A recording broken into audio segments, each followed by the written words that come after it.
नमस्कार, हॅशटॅग स्नेहल या यूट्यूब चॅनलवर तुमचं स्वागत आहे। आज मी जाड पोह्यापासून बनला जाणारा हा स्पंजी ढोकळा कसा बनवायचा हे तुम्हाला मी माझ्या व्हिडिओमार्फत दाखवणार आहे। तुम्ही व्हिडिओ शेवटपर्यंत नक्की पहा। तर त्यासाठी मी मिक्सरच्या भांड्यामध्ये जाड पोहे घेतलेत, एक बाउल कोणताही तुम्ही ठरवून घ्या आणि त्याचप्रमाणे त्याच मापाने तुम्ही सर्व साहित्य घ्यायचं आहे। आता मी 0 नंबरचा रवा घेतला आहे अर्धा बाउल आणि 4 टेबलस्पून मी बेसन घेतलेलं आहे आणि अर्धी वाटी मी दही घेतलेलं आहे आणि पाणी अर्धी वाटी घेतलं आहे आणि मीठ चवीनुसार घालून घ्यायचं आपल्याला। आणि त्याचबरोबर आपल्याला साखर 1 टेबलस्पून आणि अर्धा इंच आलं आणि 3 मिरच्या, हिंग आणि हळद घालून घ्यायचं चिमूटभर आणि हे सर्व साहित्य मिक्सरला लावून घेतलंय। जाडसरच आपल्याला ठेवायचं आहे, पाणी जास्त घालू नका।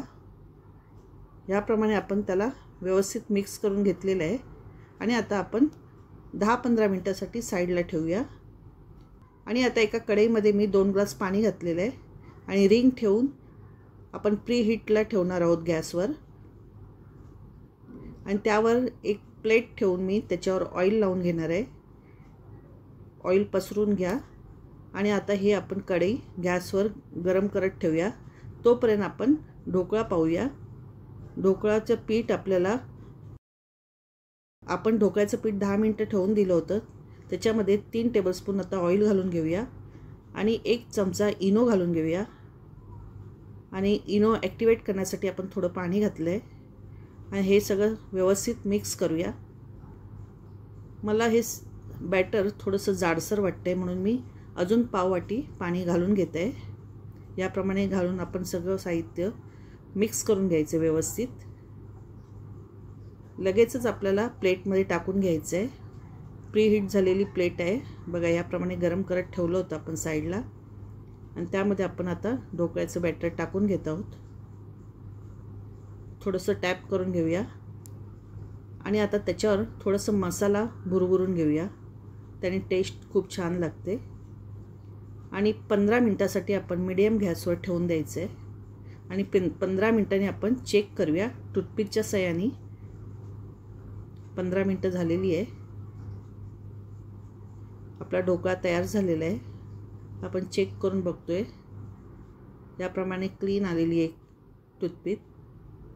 त्याप्रमाणे आपण थंड झाल्यानंतर आता कापून घेऊया। 10-15 मिनिटांनी आपण ते कापून घेत आहोत। छोट्या मोठ्या साईजने तुम्हाला जसे हवे तसे आपण ढोकळ्याचे पीस करून घेऊ शकता। यावर तुम्ही फोडणी घालू शकता, पण असं खाल्लं तरी चालेल, तरी छान लागतो हा ढोकळा। तुम्ही नक्की करून पहा। हा आपला स्पंजी ढोकळा तयार झालेला आहे। सकाळच्या नाश्त्यासाठी किंवा मुलांच्या डब्यासाठी तुम्ही नक्कीच करून पहा, खूप छान लागतो।